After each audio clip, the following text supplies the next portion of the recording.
की शिळंच अन्न गरम करून वाढतायत आपल्याला. GST कर प्रणाली दुरुस्त करतील असं वाटलं होतं, पण तसंही काही केलं नाही त्यांनी. स्वतःला शाबासकी घेण्याकरताच सगळं बजेटचं भाषण होतं. काही गोष्टी झाकून ठेवल्यात. मेकअप करून नवरी मुलगी जशी सुंदर दिसते तसा प्रयत्न आहे त्यांचा. महागाईबद्दलही काही बोलले नाहीत. महागाई इतकी वाढलेली आहे ती पण लपवलेली आहे की देश चाललेला आहे तो शेतकऱ्यांनी नुकसान सोसून लोकांना खायला घालायला द्यायचं अशाच याच्यावर चाललेलं दिसतोय. काहीच त्याला आकार उकार कानामात्रा नसलेलं असं ज्याच्यामध्ये काहीच भविष्याचा वेध नाही किंवा सत्यता नाही असं हे बजेट आहे. सर्वांना नमस्कार, सलाम अलैकुम, जय भीम. मित्रांनो, आत्ता जे अंदाजपत्रक आज लोकसभेमध्ये सादर करण्यात आलं त्याविषयीची प्रतिक्रिया द्यायची आहे मला. प्रथमतः ते बजेट ऐकताना माझ्या मनात असं आलं की शिळंच अन्न गरम करून वाढतायत आपल्याला. ते काहीही नवं नव्हतं, सर्व शिळंच होतं. कर वाढवलं नाही हा त्यातला बरा भाग होता, पण कुठं कर कमी केलेत आणि कर प्रणाली दुरुस्त केली आहे. जिथं जिथं GSTमुळे व्यापारी, लहान उद्योगधंदेवाले हे सगळे गडबडून गेले, सगळे बंद पडायच्या बेतात आले, त्यांना काही दिलासा करण्याकरता GST कर प्रणाली दुरुस्त करतील असं वाटलं होतं, पण तसंही काही केलं नाही त्यांनी. आणि नुसतं स्वतःला शाबासकी घेण्याकरताच सगळं बजेटचं भाषण होतं. आम्ही हे केलं, आम्ही ते केलं, आणि असं सांगण्यात आलं की आता आम्ही शेतकरी, महिला, तरुण वर्ग आणि गरीब वर्ग यांच्यासाठी नव्या योजना आणणार आहोत. आणि त्याचा रोडमॅप मागच्या बजेटमध्येच दिलेला आहे. याचा अर्थ ह्या 4 वर्गाची त्यांना आत्ता स्मरण झालेलं आहे की अरे आपलं यांच्याकरता काही झालेलं नाही. कारण आणि काही गोष्टी झाकून ठेवल्यात. म्हणजे बेकारी आता किती आहे हे काही सांगितलं नाही. गरिबी आम्ही 25 कोटी गरिबीच्या सीमा रेषेखालच्या लोकांना बाहेर काढलं असं सांगताय.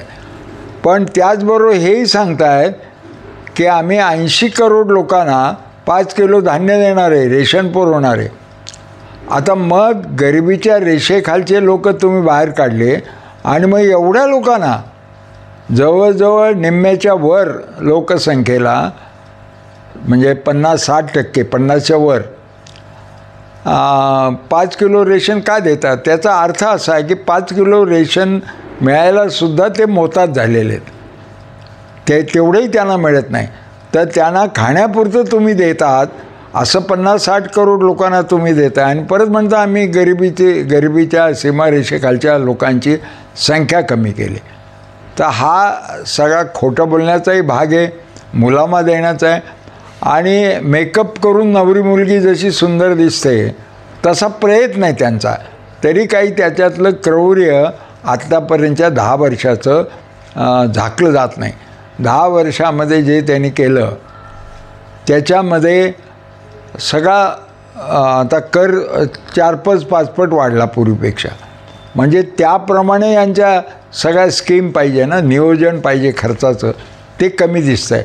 मुख्य भर इन्फ्रास्ट्रक्चर आणि मोठ्या कंपन्या म्हणजे बहुराष्ट्रीय कंपन्या त्यांना कॉन्ट्रॅक्ट देण्यावरती सगळा ह्या बजेटमधला भर दिसतो आहे. आणि बाकीच्या लोकांनी गडबड करू नये एवढ्यापुरतं त्यांना लॉलीपॉप दाखवल्यासारखं देण्यात आलं आहे. म्हणजे ह्या ज्या सगळ्या सोशल वेलफेअर योजना आहेत ह्याच्यात फार दम नाही. आता घराचं ते म्हणत आहेत की 3 कोटी घरं दिली आम्ही आणि आता 3 कोटी का 2 कोटी काहीतरी देणार आहेत लगेच. तर हे आकडेवारीची सत्यता किती हाही प्रश्न आहे. आणि बाकी मग या बजेटमध्ये काही सांगण्यासारखं विशेष काही नाही आहे. स्टेटस को बजेट आहे आणि त्यांच्या पंतप्रधान नरेंद्र मोदींच्या सरकारचं हे अखेरचं बजेट आहे. त्यामुळे ते कशाला काही कमिटमेंट करतील. पण कमिटमेंट केल्या नाही तरी त्यांनी जे ढोल बडवले आहेत की आम्ही फारच काहीतरी अद्भुत केलेलं आहे, तर ते काही खरं वाटत नाही. IIT, AIM, मेडिकल कॉलेजेस वगैरे काढणं हा प्रयोग सततच विकासाच्या दृष्टीने चालू असतो. जसं देशाचा कर जास्त गोळा होतो तसं या गोष्टी होतात. परंतु महागाईबद्दलही काही बोलले नाहीत. महागाई इतकी वाढलेली आहे, ती पण लपवलेली आहे. आणि आम्ही शेतकऱ्यांना मदत केली वगैरे, शेतकऱ्यांच्या प्रतिक्रिया पण लगेच टी व्हीवर आल्या की आम्हाला काहीच दिलेलं नाही. म्हणजे इतकं नुकसान झालं अतिवृष्टीनं किंवा दुष्काळानं, त्यांना काही राहत दिली असती त्याच्याबद्दल काही नाही. आता कांद्यासारखा जो नाशवंत माल आहे तो लगेचच्या लगेच त्याची विल्हेवाट लावली बाजारपेठांमध्ये. म्हणून निर्यात जर केली तरच कांद्याचे भाव स्थिर राहतात आणि शेतकऱ्याला 2 पैसे मिळतात. ती निर्यात बंदी होणार नाही कधी शेतमालाचे भाव पाडून. आणि मग असं दिसतं की देश चाललेला आहे तो शेतकऱ्यांनी नुकसान सोसून लोकांना खायला घालायला द्यायचं अशाच याच्यावर चाललेलं दिसतं आहे. म्हणजे नाहीतर इतकी महागाई, इतकी बेकारी आणि शेतकऱ्यांचे एवढे हाल असताना देशामध्ये सत्ता परिवर्तन होण्याचा धोका आहे हे मोदींना जाणवत असेल. म्हणून त्या सगळ्यांना गप्प करण्याकरता आशा लावलेल्या आहेत, पण प्रत्यक्षात काही दिलेलं नाही.